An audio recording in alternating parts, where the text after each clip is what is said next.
বাজ পাখি অবশ্যই দেখেছেন, কিন্তু জানেন কি এই বাজ পাখির জীবনের প্রতিটা মুহূর্তই কতটা কঠিন। বাজ পাখির জীবনটাই শুরু হয় একটি কঠিন ট্রেনিংয়ের মধ্য দিয়ে। এমন ট্রেনিং যে ট্রেনিং তাকে অন্যান্য পাখিদের উপর রাজ করতে শক্তি যোগায়। এমন ট্রেনিং যে ট্রেনিং তাকে মেঘ ভেদ করে মেঘের ওপরে ওড়ার প্রেরণা যোগায়। আর তার জীবনে শুরুতে এই কঠিন ট্রেনিং তাকে জীবনে পরবর্তী চড়াই উতরাইগুলি পার হতে সাহায্য করে। সাধারণত পাখিরা তাদের বাচ্চাদের ততদিন পর্যন্ত পরিচর্যা করতে থাকে যতদিন পর্যন্ত সেই বাচ্চা পাখিটি ঠিকমতো উঠতে না শিখে, কিন্তু বাজ পাখির বেলায় ব্যাপারটা একেবারে উল্টো। যখন ডিম থেকে বাজ পাখির জন্ম হয় তার কিছুদিন পর থেকেই শুরু হয়ে যায় তার প্রশিক্ষণ। অন্য পাখিরা যেমন বাইরে থেকে খাবার সংগ্রহ করে সরাসরি বাচ্চাদের মুখে ঢেলে দেয়, কিন্তু বাজ পাখির বেলায় ব্যাপারটা অনেকটা আলাদা।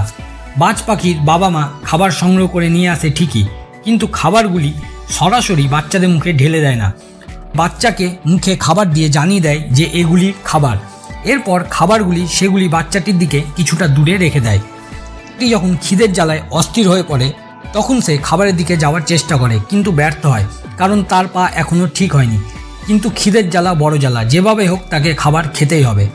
তাই অনেক কষ্টে বারংবার চেষ্টা করে বাচ্চাটিকে খাবারটির কাছে যেতে হয়। কিন্তু ভোগান্তি এখানে শেষ নয়। খাবারের কাছে গেলেও খাবার কিভাবে উঠিয়ে খেতে হয় সেটাও সে জানে না। ঠোঁট খাবারে ঠোকর দিতে দিতে একসময় সে সফল হয়। এভাবে সে হাঁটতে শেখে। এরপর শুরু হয় তার জীবনে আরেকটি কঠিন পর্যায়, কারণ এবার তার প্রশিক্ষণ হবে উঠতে শেখার প্রশিক্ষণ। মা বাজ পাখি বাচ্চাটিকে ঠোঁটের মধ্যে বা পায়ে ধরে আকাশের অনেকটা ওপরে নিয়ে যায়। এরপর হঠাৎ করে অত ওপর থেকে ছেড়ে দেয়। বাঁচার তাগিদে ছোট্ট বাজ পাখিটি ডানা ঝাপটাতে থাকে, কিন্তু সে উঠতে সফল হয় না। মা বাজ মাটিতে পড়ার আগে তার বাচ্চাটিকে আবার ধরে ফেলে। এতে সেই ছোট্ট বাচ্চাটির উঁচু দেখে ভয় এবং উড়ার শিক্ষা একসাথে চলতে থাকে। অনেক সময় বাসার বাইরে মা বাজ খাবার ধরে উঠতে থাকে। অভুক্ত বাজের বাচ্চাটি খাবার খাবার উদ্দেশ্যে যখনই বাইরে পা বাড়ায় সে নিচের দিকে পড়তে থাকে, আর নিজেকে বাঁচানোর জন্য সে ডানা ঝাপটাতে থাকে।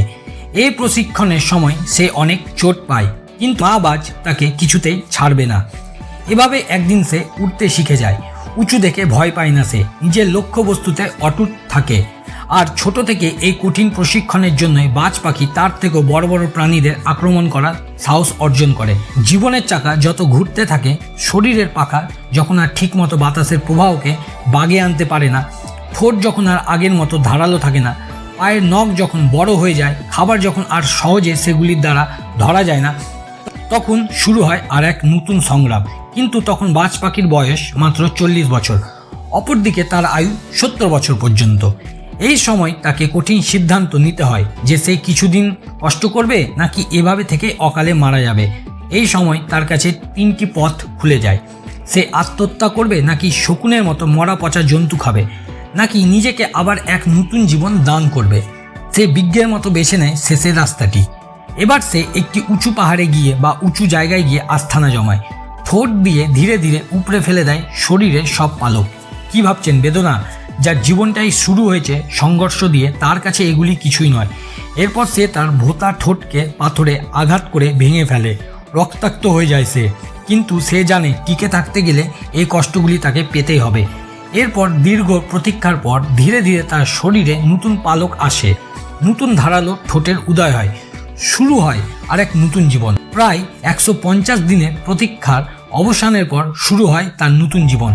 বাকি 30টি বছর আবার নিজের মতো করে বেঁচে থাকার জন্য সে প্রস্তুত হয়ে যায়।